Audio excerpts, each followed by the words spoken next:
Find what you love at Total Wine & More. With so many great bottles to choose from at the lowest price, it's easy to find your favorite Cabernet or single-barrel bourbon with help from one of their friendly guides. And every bottle comes with the confidence of knowing you found something amazing. With the lowest prices for over 30 years, find what you love and love what you find at Total Wine & More. Visit TotalWine.com to learn more. Spirits not sold in Virginia and North Carolina. Drink responsibly. Be 21. Welcome to another round of Drawing Board or Miro Board. Today we talk brainstorms with UX designer Brian. Let's go. First question. You thought you'd see everyone's idea in the team brainstorm, but you've got a grand total of 1. Drawing board or Miro board? Drawing board, right? Because in Miro, the team can add ideas now or later. And with privacy mode, we can keep them anonymous until they're good to share. Correct.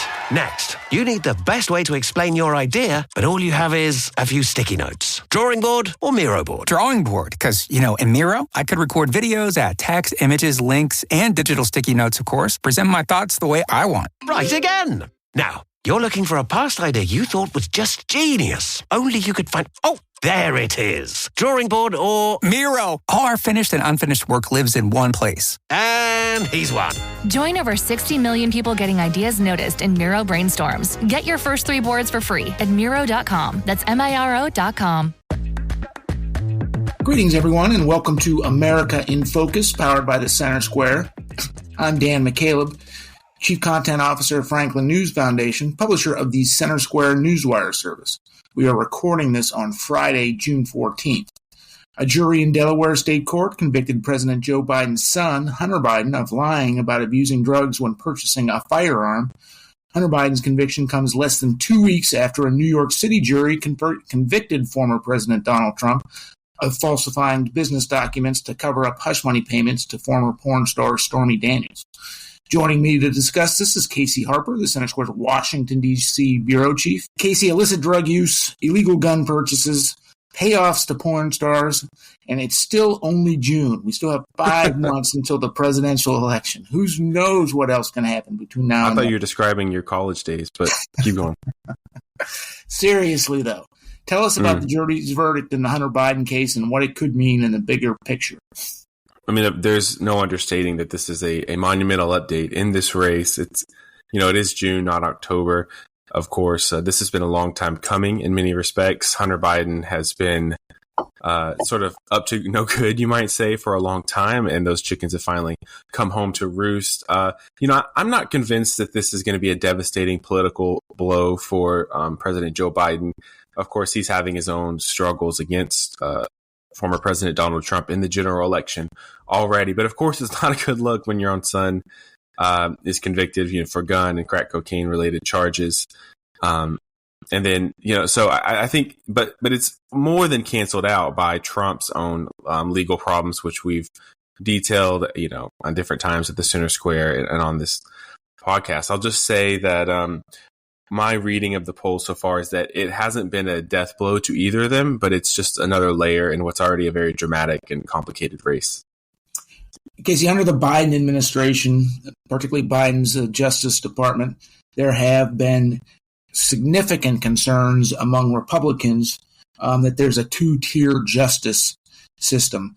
Right. Prosecutors in the Hunter Biden case initially were ready to give him a sweetheart plea deal where he pleaded down to charges, facing minimal penalties, etc. Really a lot of pushback from Republicans forced the prosecutor's hands in this case. Now that we've got a jury verdict, does that alleviate any of that concern in your mind? I'm not sure it does. I mean, it helps a little bit. But the thing is, most of the analysis on this is saying that Hunter Biden will not go to jail. He will not face jail time. And so I think that that's going to put a sour taste in the mouth of American voters when, President Trump is facing, I think dozens of years, but he probably won't get that. But I think it's up to 4 years per count, and he has over 30 counts in his conviction. So meanwhile, the president's son is not expected to face any jail time. And I think to the average voter, Hunter Biden's crimes seem more like crimes. I mean, crack cocaine, guns, that kind of thing. Whereas Trump's crime is really like a paperwork kind of crime, misfiling, or maybe it's more of like a white collar crime, you might say. And so I think that if Trump ends up with a lot of jail time and Hunter Biden ends up with none, it could end up fueling the fire of that two-tier justice system, as you called it, and Trump's "the establishment is out to get me" system. But, those narrative boosters can only do so much if Trump actually ends up behind bars. I mean, that will be the real wrench in this race. And then Republicans in Congress have been investigating for several years now Hunter Biden's alleged business dealings overseas with countries like China and Ukraine and Russia. He was appointed to several high-paying boards that he really had no experience in fields that he had no experience in.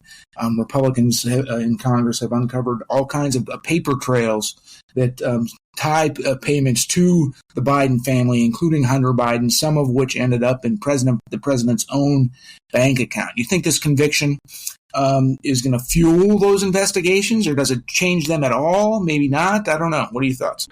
It's interesting because the impeachment inquiry into President Joe Biden has sort of languished of late.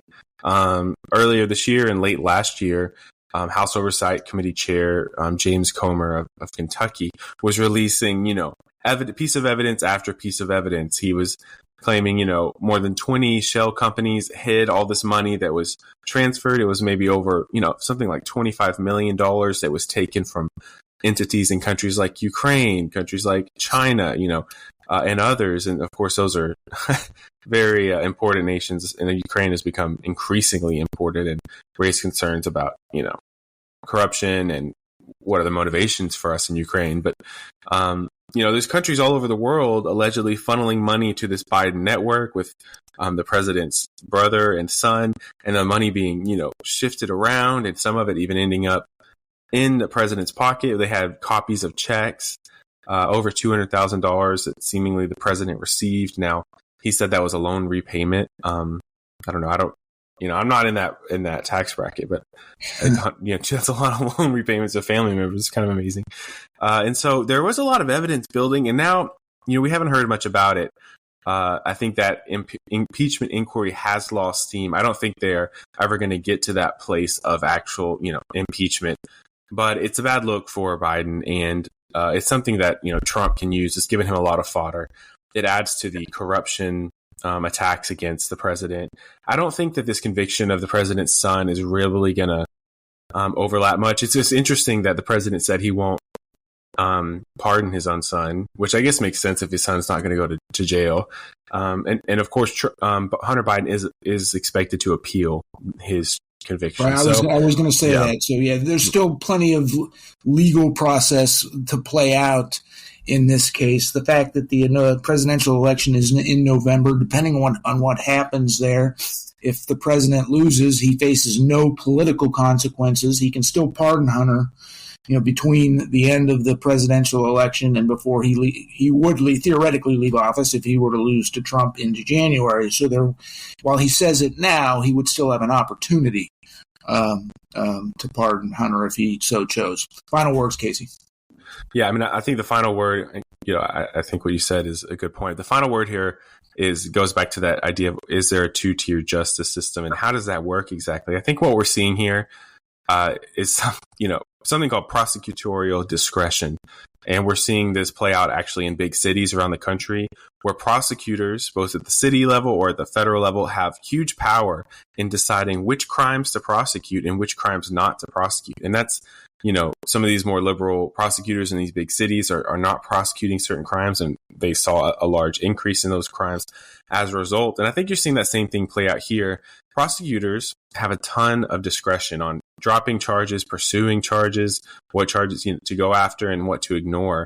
And that's how you can see, for instance, Mike Pence, Joe Biden, and Donald Trump all held on to classified documents after they left the White House. But only Trump was charged. Prosecutors only went after Trump, right? And there's some nuance there. Pence and Biden were a little nicer about cooperating, but the point stands that the prosecutorial discretion went after Trump. You're seeing that here with, Hunter Biden. There was more on the table they could have probably tried to go after Hunter Biden with, but turns out the charges that they pursued end up in no jail time. It's just interesting. So, I think if listeners are asking, how does this happen? Isn't this all against the law?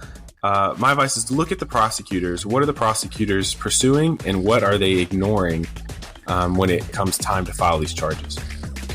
Thank you for joining us today, Casey. Listeners can keep up with this story and more at thecentersquare.com. Find what you love at Total Wine and More. With so many great bottles to choose from at the lowest price, it's easy to find your favorite Cabernet or single-barrel bourbon with help from one of their friendly guides. And every bottle comes with the confidence of knowing you found something amazing. With the lowest prices for over 30 years, find what you love and love what you find at Total Wine and More. Visit TotalWine.com to learn more.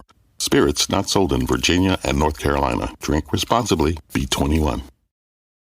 Welcome to another round of Drawing Board or Miro Board. Today we talk brainstorms with UX designer Brian. Let's go. First question. You thought you'd see everyone's idea in the team brainstorm, but you've got a grand total of 1. Drawing board or Miro board? Drawing board, right? Because in Miro, the team can add ideas now or later. And with privacy mode, we can keep them anonymous until they're good to share. Correct. Next, you need the best way to explain your idea, but all you have is a few sticky notes. Drawing board or Miro board? Drawing board, because, in Miro, I could record videos, add text, images, links, and digital sticky notes, of course, present my thoughts the way I want. Right again. Now, you're looking for a past idea you thought was just genius. Only you could find... Oh, there it is. Drawing board or... Miro! All our finished and unfinished work lives in one place. And he's won. Join over 60 million people getting ideas noticed in Miro brainstorms. Get your first 3 boards for free at Miro.com. That's Miro.com.